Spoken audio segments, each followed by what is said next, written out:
you're passionate about transforming retail operations and improving performance, plus you're accountable for key change projects and programs in your company, then you're in the right place. Welcome to the Retail Transformation Show with me, Oliver Banks.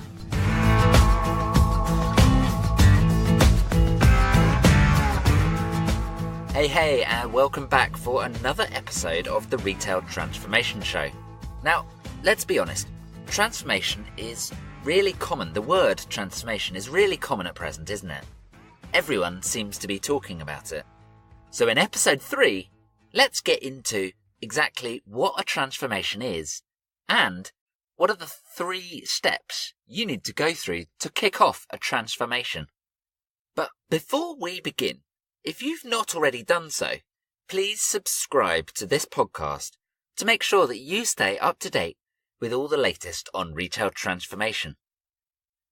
Also, who do you know that is also interested in retail transformation? Please, could you share this podcast with them? I'd really appreciate it, and I'm sure they will too. So what does transformation mean for retail? Well, firstly, and here's a bit of an alert, there's a bit of a woolly answer coming up, alright? Transformation is different for everyone.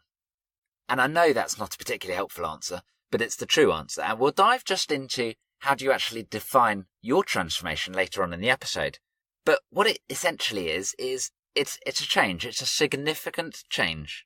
Now, it doesn't mean completely changing everything. So if you're a menswear retailer, it doesn't mean you're going to completely change and turn into a bookshop or a car mechanic.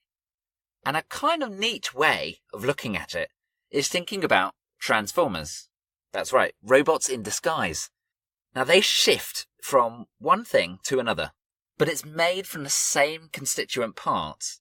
And even in the new form, there are still some common elements showing the heritage of what was there before. So a retail transformation is very similar. It's a significant change, but it's made from the same parts and it still has that same heritage that links it all together. So a transformation is quite a personal thing that means different things to different companies, and maybe even different things within the same company. So the first step to get started is to work out what it means for you. Now, I'm about to give you a 3-step process right here to get started, and I'd love to hear your thoughts on this episode too. You can leave a comment at ob&co.uk/003. So, the 3-step process. Step 1 is recognizing the problem. Now, you need to really define what the challenge is for your business, for your retail operation. Start with the symptoms. These are the things that you can see that are causing pain. Now, that might be a bad set of results. It might be a bad performance on a particular KPI, for example, Net Promoter Score, NPS, or it could be even an operational KPI, availability, something like that. Once you've got that symptom, you need to dive into it to explore it. Understand the root causes. What is it that is causing that to happen to you? What is it that is causing that poor performance or that challenge? But there's a big watch out here as well. If the business as a whole doesn't recognize the problem that you're tackling, you're always going to struggle to get people, and in particular your stakeholders, on board to support your transformation goals. So be sure to have some open and honest and frank discussions to make sure that the entire business and all your stakeholders are signed up to overcoming your current challenges. Step 2 is about defining the goal. What is the end point? Where are you trying to get to? Now, you're probably going to need to supplement all of your understanding of the problem with some research at this stage to help you benchmark and give more foresight and insight into the future challenges that your business faces. Now, another big watch out here is to make sure that your goal is tangible and clear without using too much BS. So forget talking about paradigm shifts and the new age of retailing. We're talking specific here, right? Identify what will be different. Identify what the new outcome will be. You then need to challenge yourself and ask, would those outcomes actually mean that the problem would be solved? Would they overcome those challenges that you're currently experiencing? Once you've got this endpoint in mind, it's worth adding more detail to help crystallize it, to help make it tangible. Don't think about those sort of those vague terms. We want to get specific here.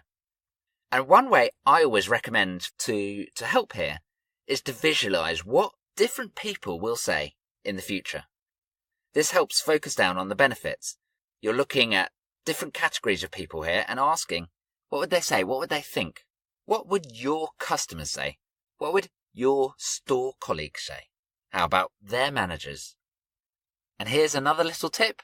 You might want to even have actual discussions with some of these people and just run them through. If this problem was solved, what would it mean for you?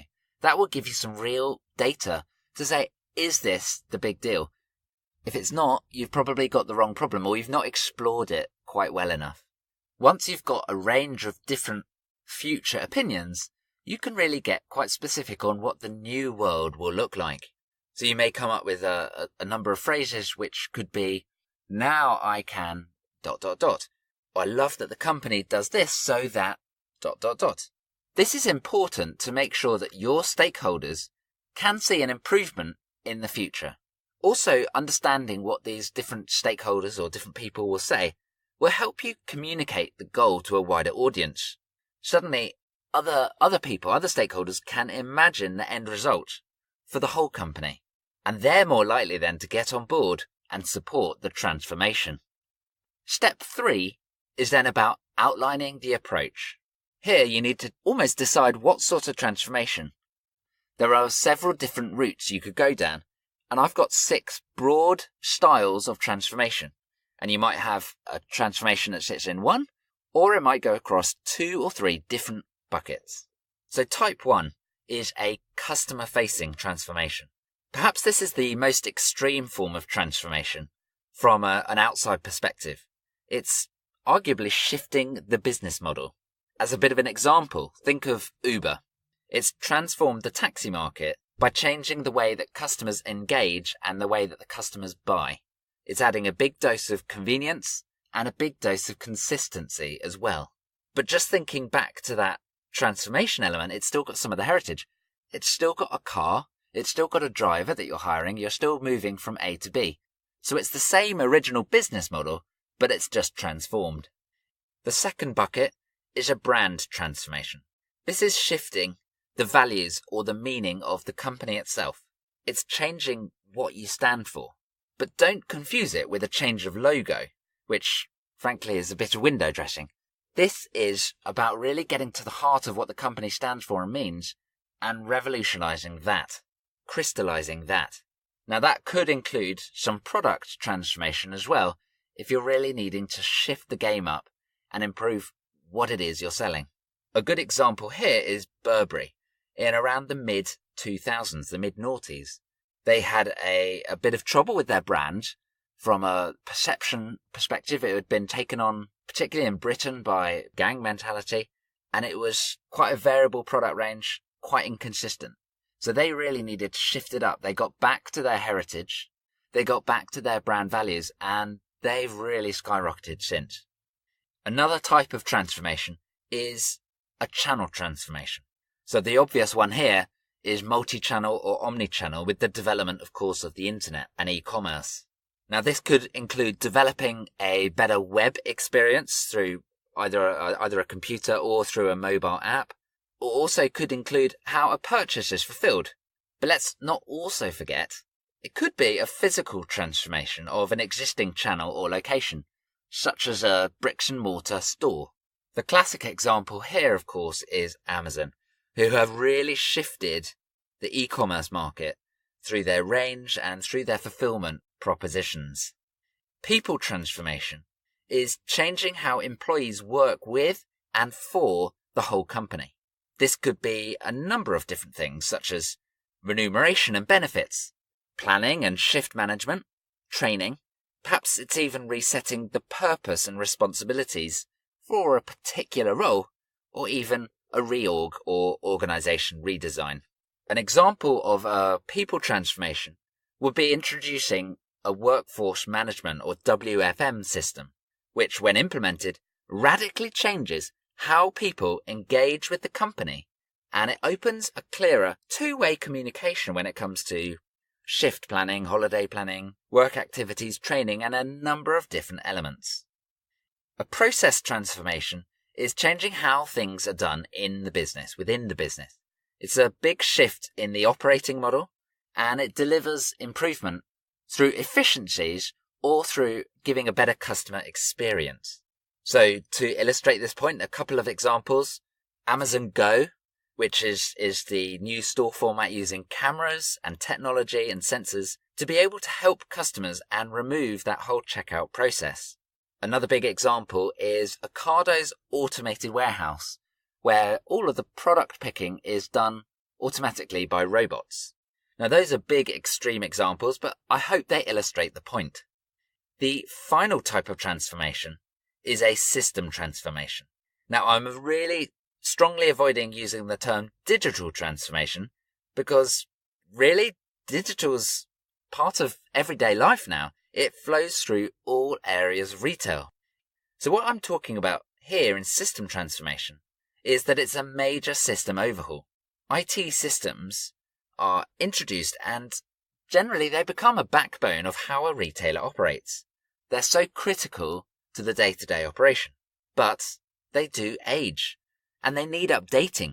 Often what happens is that there are then minor system upgrades and bolt-ons as time goes by. And they get that retailer through, they get that system through. But ultimately there are some real big limitations with that system.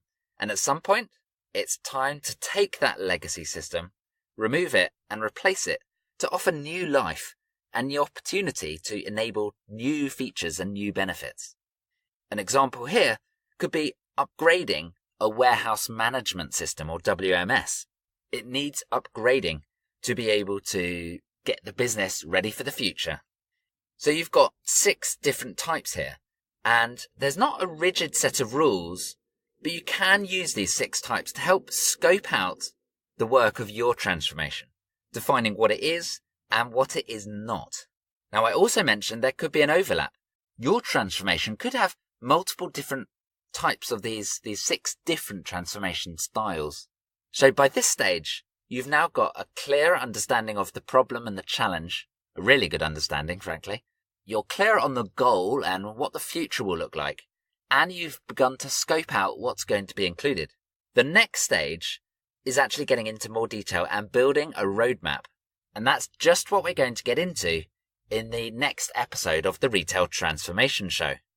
So to wrap up, we've looked at the word transformation and what it means. And we've got those 3 steps to help you define your transformation and make it more tangible.